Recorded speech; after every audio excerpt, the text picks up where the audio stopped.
isihloko sami ke lesita ukukhulumela sikwaso sithi sisesivumelwaneni lesingcono. Hallelujah. Sisesivumelwaneni lesingcono. We are in a better covenant. Amen. Usiphile ke umlando wetivumelwane netivumelwane letehlukahlukene lesitibonako ku Old Testament. La khona sifundzile but kusinye saletivumelwane le ngibese attention yami iba captured khona kakhulu. It is the Mosaic covenant. Lesivumelwane leso kukhona lokuthite lengibese ngiyakunaka nje akusakhulunywa ngalesivumelwane lesibekuthiwa uNkulunkulu bekasende nebantwana bakaIsrael leSamos. Kulesivumelwane leso kukhona there is an object levelako lebese iba nekwehluka lokukhona kuba divine kule object lekuthiwa libhokisi lesivumelwane. Ngifisile ke ukuthi sesike nje sesihambe kanye sesibuke nalibhokisi lesivumelwane lebese ingcenye yalesivumelwane uNkulunkulu bekasendile nebaka Israel in the Mosaic covenant. Amen. Lelibhokisi leli bekungasilo libhokisi lelijwayelekile noma belakhiwe bantu kepha bekanikiwe uNkulunkulu abekamnikile Moses umyalo uNkulunkulu ukuthi akayinde isiqiniseko sokuthi wenda njengoba abonile according to the pattern laboniswe yona angakwendi kwehluke kuloko lakubonile. Kwaba khona ke lekuthiwa abeka namoya waNkulunkulu. Lo moya waNkulunkulu abengasiwe wekushumayela kuye but wekubata wanikwa le assignment ukuthi akakwende lokho. Liyakhiwa ke libhokisi lesivumelwane. Uma ulibuka libhokisi leli belinako lokuthi uma lifikile noma basemphini kusithiwe alethwe bebavakala bajabula bamemeta bese kuthi la letitsa tabutibute ukuthi seyini one lomsindo longaka kuthiwe hayi ungazi ukuthi sekufike lo uNkulunkulu wabo.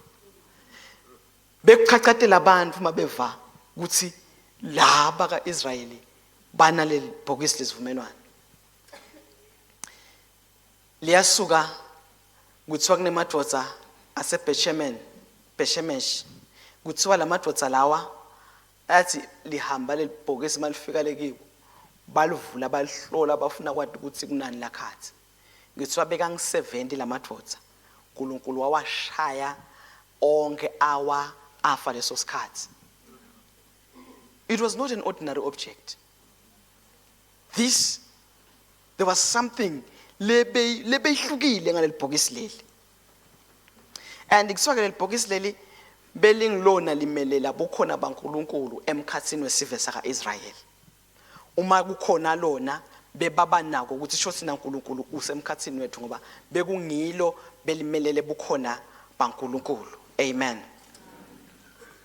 Asesibuke kafishane ke kwakhiwa kwalo. Sitawufunza maHebrew chapter 8 verse 5 bese sesiyagcuma siyofunza maHebrew chapter 9 verse 3 to 5.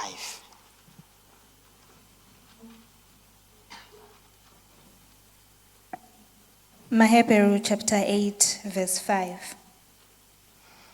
Bona bakhondela kuloko lokungumfanekiso nesithundi saloko lokungukosibili kwasezulwini. Ngobe ngesikhathi Mose asatakwakha lithende lekuhlangana, uNkulunkulu wamyala wathi, ucaphele ukuthi konke ukwende ngaleyo ndlela lo wakhonjiswa yona entsabeni. Verse 9, chapter 9, verse 3 to 5. Ngemuva kwendvangu yesibili bekunenzawo lebeyibitwa ngekuthi yindzawo lengcwele. Kulendzawo bekunelilati legolide lekushisela impepho. Leli lati belikanye nelibhokisi lesivumelwane. Lingephandle lalelo bhokisi lonke beliyigolide. Ekhatsi kwalo bekuneludziwo lwegolide luphethe imana. Kulelo bhokisi bekunendvuku ya Aaron leyahluma netibhelekeca tematshe tesivumelwane semtsetfo. Ngetulu kwalelo bhokisi bekunemakherubi ebukhosi baNkulunkulu labengamele isihlalo semusa. Kodwa kwanyalo ngingeke ngichazise ngalokuphelele ngaletinto. Amen. Nami ngidawusho lawo mavi ngithi kepha kwanyalo nami ngeke ngichazise ngalokuphelele ngaletinto. Lisho njalo iBhayibheli. Lisipha nje lokhu lesikutfola ukuthi leli bhokisi belakhiwe kanjani futhi lakhathi belinani. Amen. So leli bhokisi leli ke lesivumelwano lesithi lalimelele bukhona baNkulunkulu emkhathini wesive saka Israel. Kuthiwa ke lona ke lalihamba balithwala lihlala emathendeni labahamba khona abantwana bakaIsrael bahamba nalo leli bhokisi.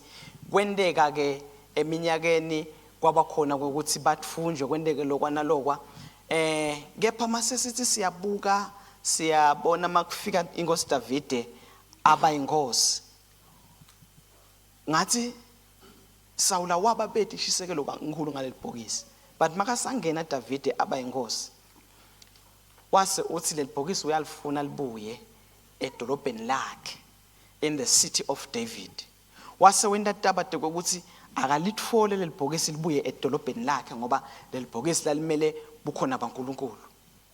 Amen. Asuke ke Davide atfole madvodza kuthiwa watfole madvodza lang 30,000 ukuthi akuhanjwe kuyolandwa leli bhokisi lesivumelwano litawubuya libe le ku city of David. Asambeni kanye ke ku 1 Samuel or 2 Samuel chapter 6 sitawufunza ke lapho kusukela ku verse 1 sesibuka Davide alanza libhokisi lesivumelwano.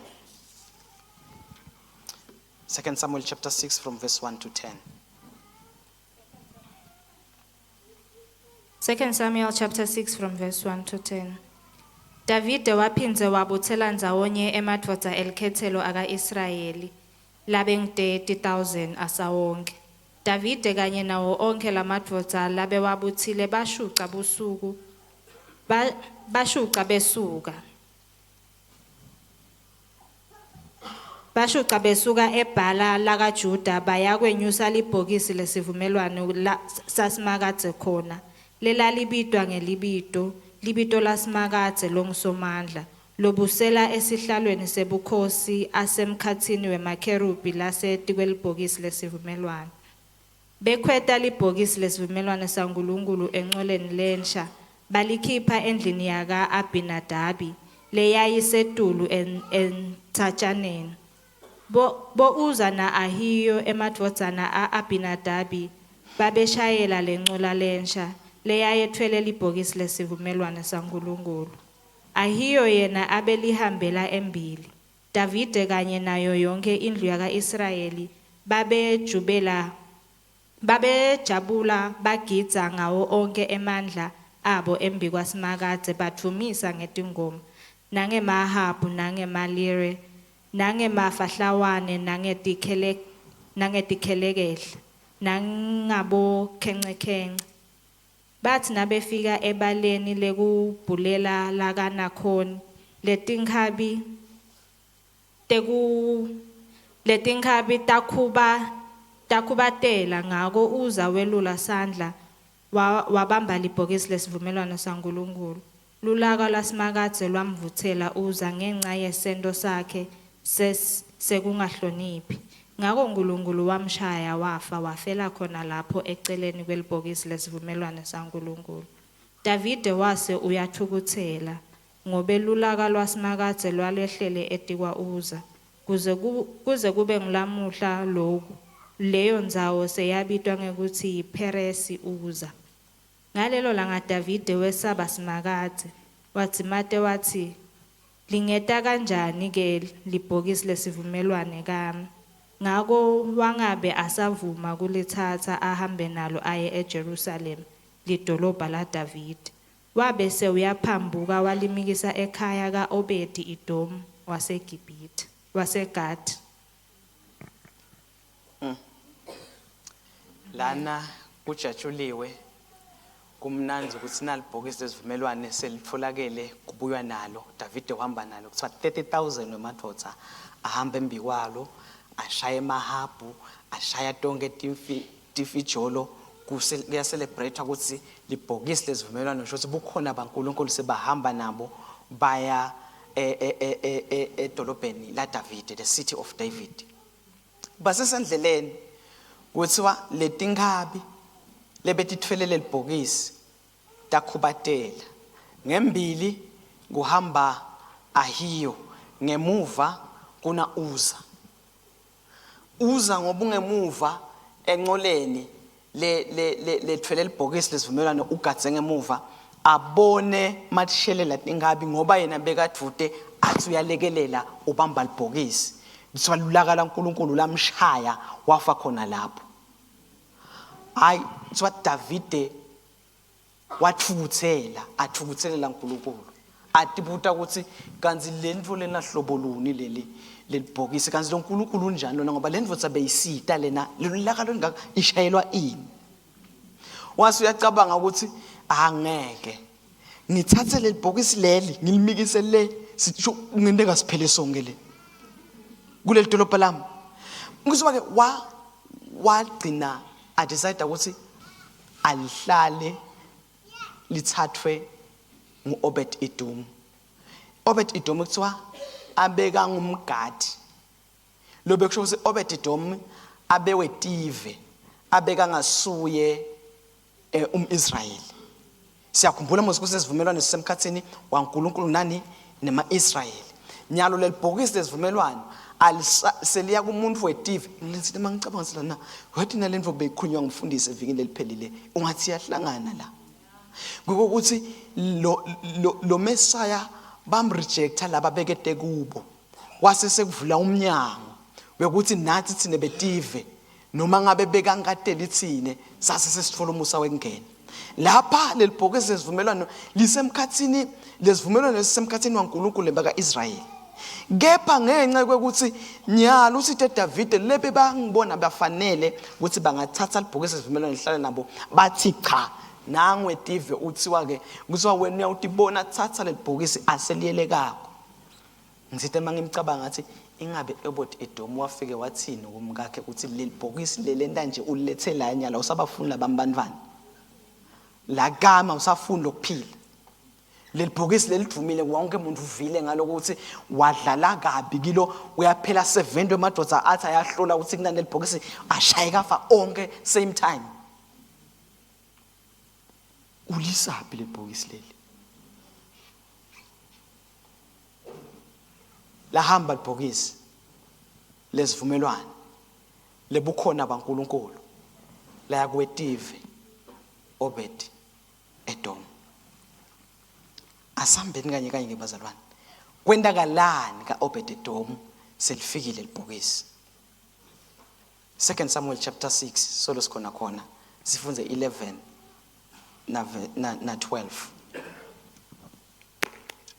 Libhokisi lesivumelwano sasimakathe lahlala ekhaya kaObed Edom waseGadi tinyanga letintathu. Simakathe wambusisa Obed Edom kanye nayo yonke indlu yakhe. Inkosi Davide bayitshela bathi simakathe soyibusisile indlu yaka Obed Edom kanye nako konke kwakakhe ngenxa yelibhokisi lesivumelwano sasimakathe. Ngako Davide wase uyehla uyawulanza libhokisi lesivumelwano saNkulunkulu ekhaya kaObed Edom weta nalo waliletha eJerusalem lidolobha la Davide ahamba ajabula.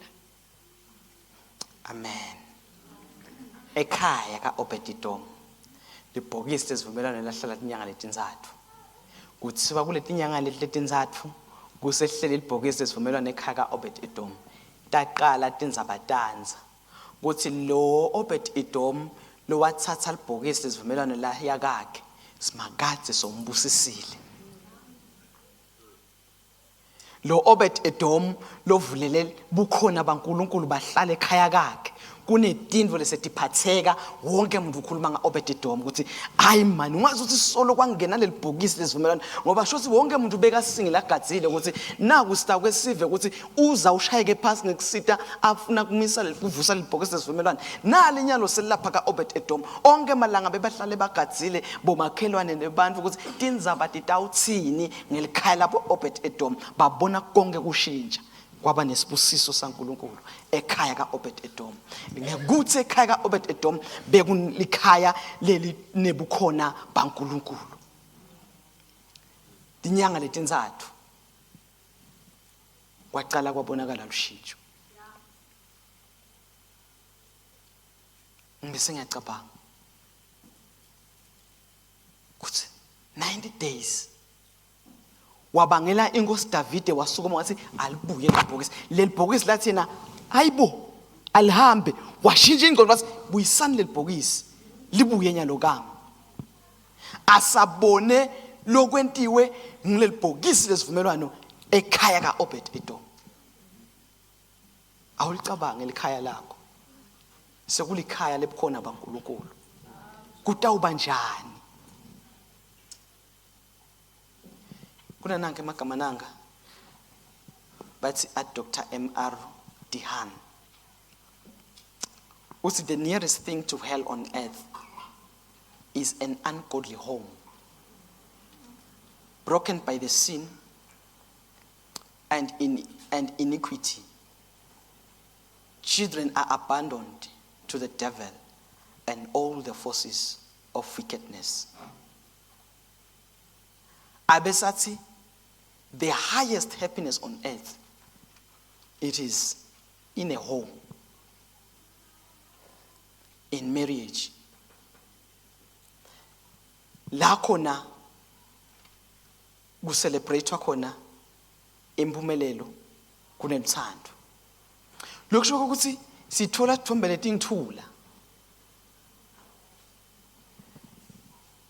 Likhaya lingaba yindzawo lapho khona utfola itaste esihogo ngebumadima lobhekana nabo khona. Ungaba madima emsebentini uyakhona kuphila. Ungaba madima kuphi la ukhona khona uyakhona kuphila. Bangakhuluma abantu tindvo batikhuluma ngaphandle but uyakhona, but ekhaya kuba madima. Uthi ke lo mbhali lona, an ungodly home, it is a taste of hell. Obed Edom wathola itaste yasezulwini ngekuletha isivumelwano selibhokisi ekhaya kakhe. Leli bhokisi isivumelwano malifika Obed Edom kwaba nelishintsho, kuthiwa indlu yakhe yonke yabusiseka. Kulele singisi kuthiwa his household. Ngase ngifuna ukuthi kahle why ngathi wa his family. Mangihlola ukuthi makuthiwa his household, kuthiwa lokubusiseka lokho awugcinanga nje kumkakhe nebantwa bakhe, ngisho netisebente, ngisho nabomalume nabomzala. Lo bekuthi nje kubeka nyaka kwaObed Edom bekufike kubusiseke ngenxa yelibhokisi lesivumelwano. Bantu basho bathi waya lapha kaObed Edom wahlala khona kunelushintsho lolukhona. Impilo yakho ayisali fanana. Yini indzaba? Beka khona bekhosto ngelikhaya le. The presence of God was in this family. Amen. Kuleli khaya bekunebukhona baNkulunkulu. Angisifundzile ukuthi wabese Davide uthi lelibhokisa lento enjani alithathwe selibuyela kuye Davide. Ngimeze ngiyathuka ukuthi sengiyadibuda wabese Obed Edom kusala kwentakalani ke kuye sehambele lelibhokisi leli. Leyo kube kuletha lesibusiso. Okay, abengakhululeka Obed Edom wathi hayi songalithatha David wabona lo 3 months lo kwenteke lo. Hayi ngiyabonga ngenela sengenjoy naku lokwentekile. 1 Chronicles chapter 16 verse 37 and 38.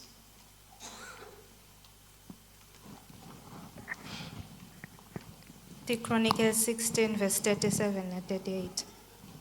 Davide wesuka washiya Asafa kanye nebangani bakhe embi kwelibhokisi lesivumelwano sasemakade, kuthi ate ukhonda njalo njalo njengekwesithingo salelo nalelo langa. Waphinze washiya Obed Edom kanye nalamadvodza labengu-68 labe babambisene nawo ekukhondeni bo Obed Edom umsa wa Jeduthuni naHosa. babebomahla esangweni. Nang Obed-Edom mase lithethwe libhokisi lesivumelwano selihamba asabona ukuthi uDavide solithethe libhokisi lesivumelwano selihambile. Sibusiso ka-Obed-Edom sesifikile. Lisi ngeBhayibheli Obed-Edom wahamba alandzela libhokisi lesivumelwano ngoba bekukhona lebekakubonile, wahamba wayoba ngumahlala esangweni. He became a gatekeeper le la bekunebhokisi khona lesivumelwano. Wathi Obed-Edom, anginenzaba nesibusiso lesengisitholile ngenxa yelibhokisi, but ngibonile ukuthi leli bhokisi lelina something bigger than naku lesengisele nako.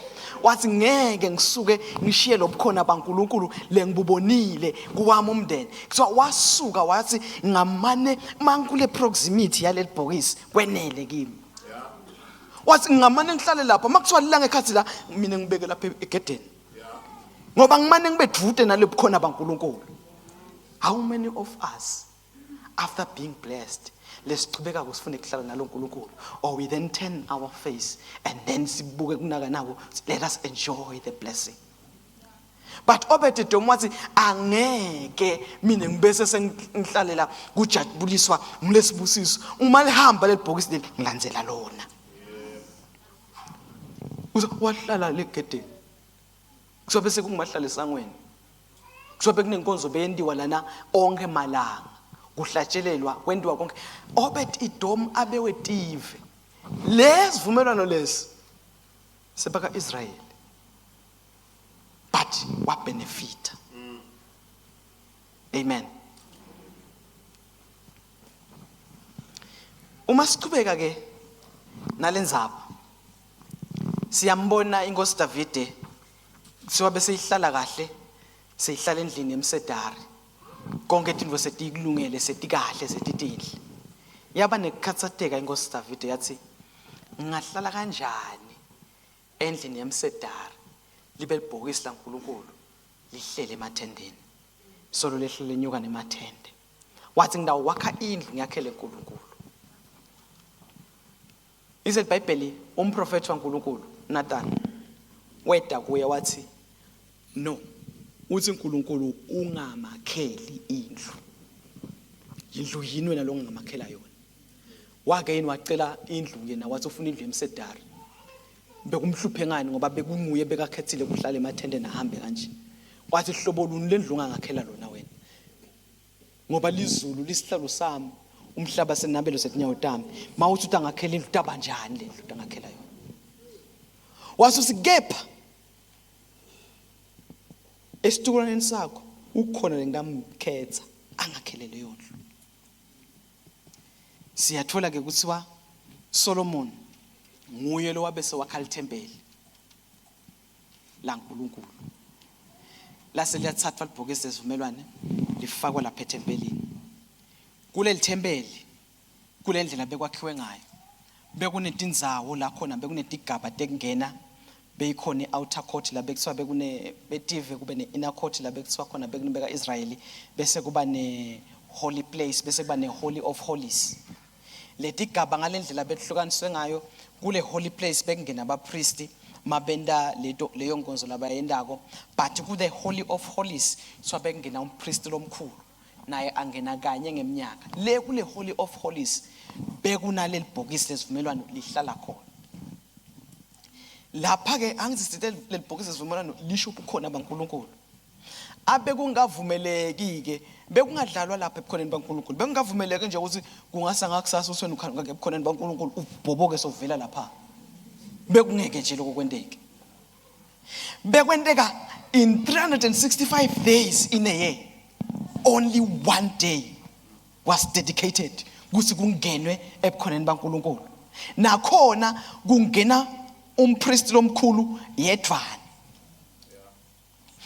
364 days no one is entering the presence of God. Kune lelikhethile libe livalile lapha. Kuloko ke kuvaleka angena umpriest kanye ngeminyaka. Naye kuthiwa bekakhungwa la ngekwemesiko wemaJuda, kuthiwa bekakhungwa la emlendeni ngoba bekungadiwa ukuthi just in case tintfo tiphambana lengekhathi ashayeka phasi ngeke phela singene lapha singaphela siyamhudula ngalenzamo kusabeka khunga ke lapha emacakaleni kwentelwe lokuthi mangabe kwenteka naye lo mpriest afike lena kwento kungahambi kahle uyava bathi bagadzile nje ukuthi sekuthenya uyabese uyahudula kuthi awu sesiyawubona eminyakeni lodako futhi. Imagine kanye kuye ebukhoneni baNkulunkulu ngeminyaka nakhona kuye umpriest.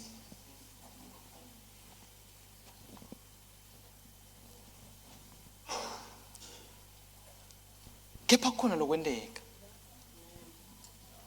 Kukhona lokwendeka.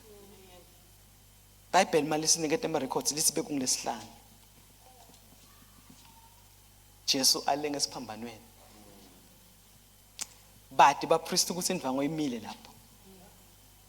Mbona ngicabanga ukuthi bebahlala lethempeleni bathi ngalendlela lebebenda ngayo ukuthi kuma kanjani into. Bathi ukuthi kude lo ngenako lapha kumele kungene kanye ngeminyaka. Langa lini the day of atonement la bekwendeka khona lo mhlatshelo but kwathi kungilesihlanu ngensimbi yesithathu lise iBhayibheli wathi bahleli kwatamatama umhlaba kwaqeduka ematshe leyandvangu lebeyimile lapha bayibona idzabuka kusuka etulu iyophuma phasi leyamemetela ukuthi lo bekusolo kushiwo ukuthi akungeni noma ngangibani indzaba seyashintsha namuhla kwathusa wonke umuntu ngicabanga ukuthi badedele emuva bonke bacabanga ukuthi ngoba bebathi ukuthi awudlaleli lapha sesitawuthini yalo nayindvango seyidzabukile and lokho ukuthi qhamuke etulu yephasi bekucaca lokho ukuthi kude umuntu lebeka ngasuka idzabule ngalo ngoba ebebeke bantu bebadawu mapastor miyathi divosa ngibhekele ngidivosa ngitengala iqhamuke phasi yetulu but lena kwase kwaqhamuke etulu ngoba lamandla bekajabula lendvango abengasasukela qhamuke emhlabeni abesasuka ezulwini la bekasola ngabela umuntu ukuthi angeta noma nini ebukhoneni baNkulunkulu kepha lelo la ngakwenteka lokumangalisako.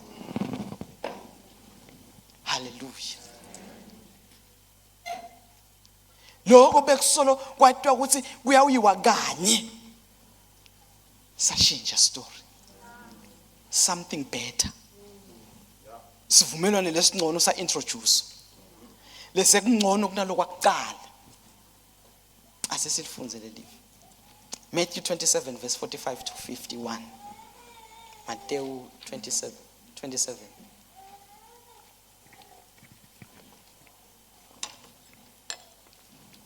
Labanye bamfu lababelapho labamuva bathi asenimuve ebida Elijah. Lomunye wabo wagijima masinyane waya kuye nesiphontshi wasenya ewayinini lelimunye.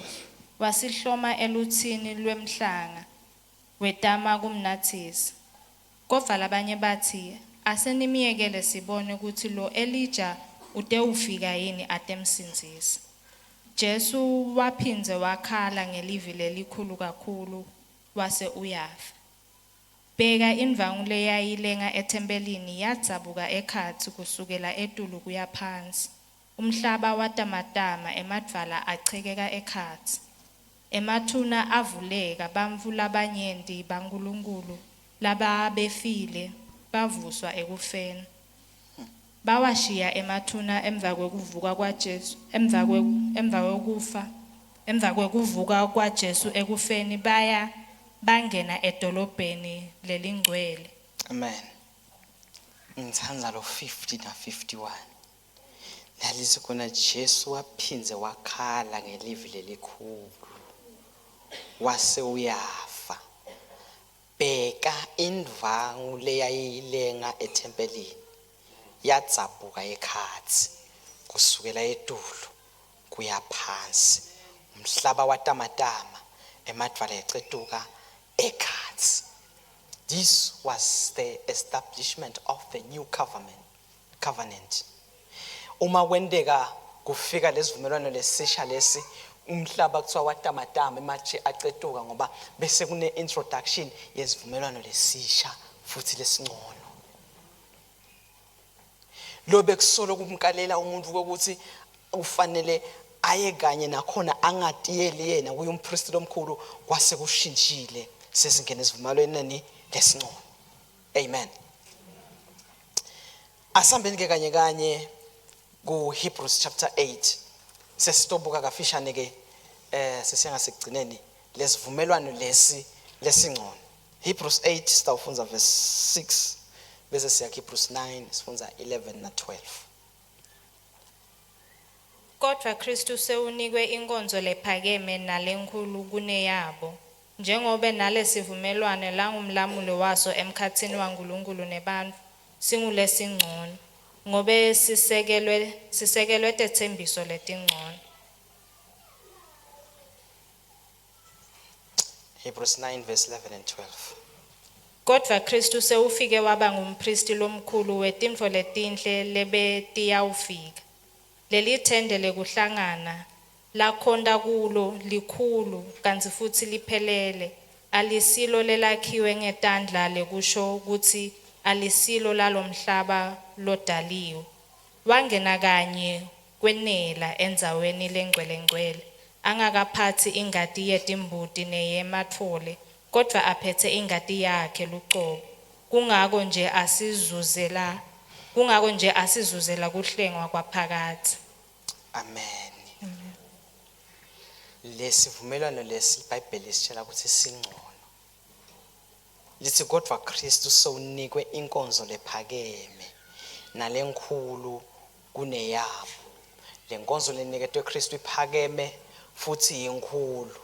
Lenkonzo lebeyiniketwe abapristi bekuyinkonzo yokuthi bebathi angakangena umpristi kulendzawo leya yekwenta umhlatshelo. Lithi iBhayibheli abe kufanele wanaye ende umhlatshelo wetono takhe, angawenda umhlatshelo waso sonke lesifi. Lithi iBhayibheli lena ya Kristu ke inkonzo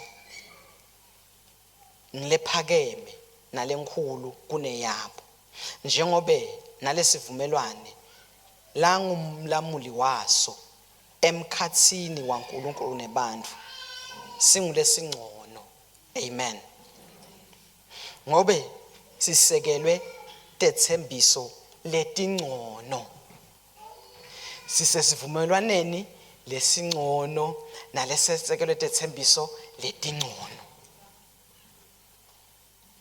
Lesivumelwano lesi lisitshela ke ukuthi iBhayibheli Kristu waba ngumpristi lomkhulu,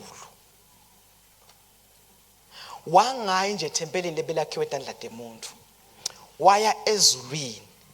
Sengiyacabanga ukuthi lesikhathi kwenteka naku lasibhalela wona lo mbhalo wemaHebheru ukuthi kwentekani. Lithi Kristu waya ezulwini, makaya lezulwini lithi abengaphathi ingati yetilwane, abengaphathi leyemathole neyetimbuti, aphethe yakhe licobo.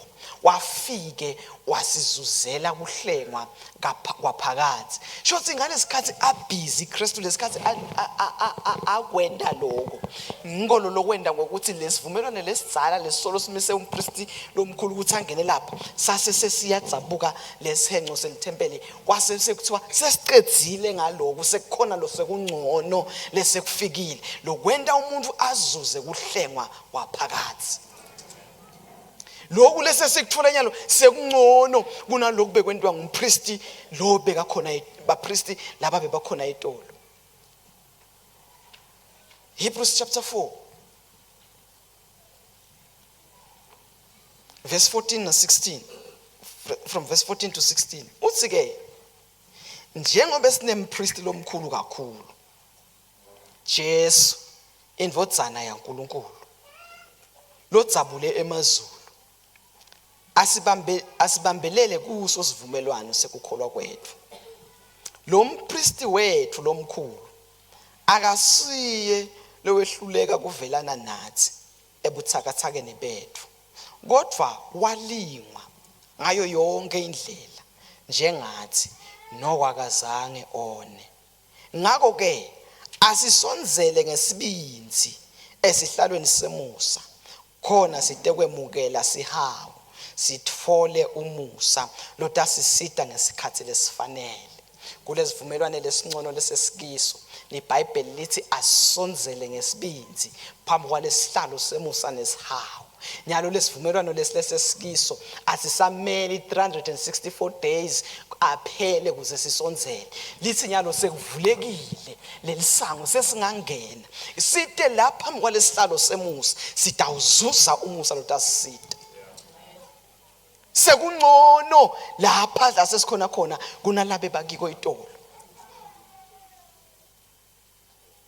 Lisi uNkulunkulu uhlele esihlalweni semusa nesihawu. Listen, the Bible, let us draw near before this throne. Asonzele phambi kwalesihlalo semusa. Sesingcono lesivumelwano lesisikiso kunalesi lesa lobukhona lobu bungcono kunalobu lobahostwa ngobet Edom. Obet Edom bekaphethe sithunti. Sanakule kufanele nyalo kwendeke kithi. Sekungcono kakhulu la sikhona khona iyangithusa lento bese ngiyacabanga mangifunza lena ngathi hayi man, there is something wrong. Uma lesi iBhayibheli lesi sinako thina sekungcono, but ema results ethu ngazuthi akabi ngcono man. Ungazuthi Obed Edom makangema la angathi ebe mane ngatholele kwatholwa ngini ngangapha ngcono kakhulu. Mina ngangiphethe libhokisi nina ninaye uhlala ngekhathikini and futhi kwakulibhokisi nje and nina enyalo kuthiwa noma nini noma ngikuphi uhlala uhamba kini athi iBhayibheli in him we live, we move, we find our own being. But nina seninalokungcono.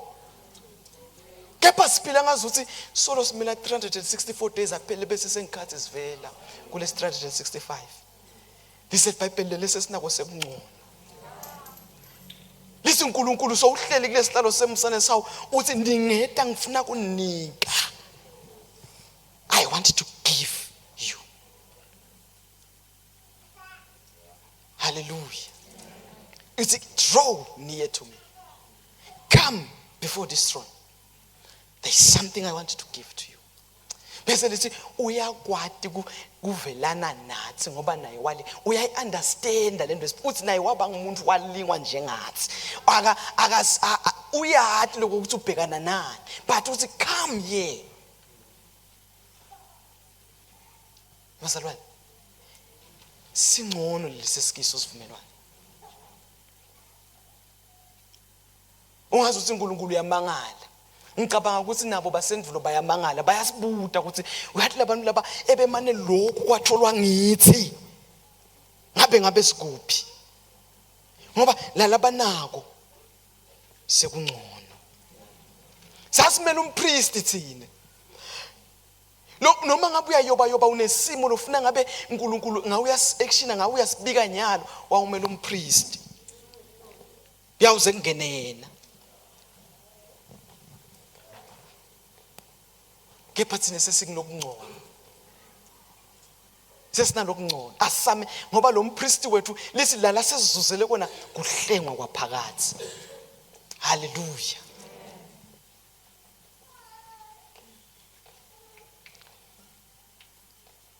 Ngisima ngicabanga Obed Edom. Ngizuma ngabe lesi labhokisi lesivumelwano. La khona kulethe ama results lanjena. Not just to Obed Edom. So the whole of his household. How much more will Christ do in our families? Uma ngabe lama results lawa ayildwa ngo-90 days. How much more uma singavula emakhaya ethu sithi nje Jesu Kristu hlala kunalikhaya nali. Kungaba njani? Uma ngabe ibhokisi lesivumelwano lahlala kaObed Edom kwakhuluma wonke umuntu ngaye na David wathi alibuye. Singenda yini ukuthi lo Kristu lesinaye ahlale kithi abonakale bazi nebantu basho nami ngiyalifuna lo Jesu lokulo.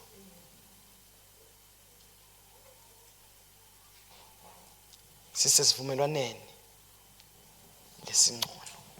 Hallelujah. A better covenant. Lokhu lobhekene nako uthi Jesu ngiya understand ngiyakwati ngiyaconza.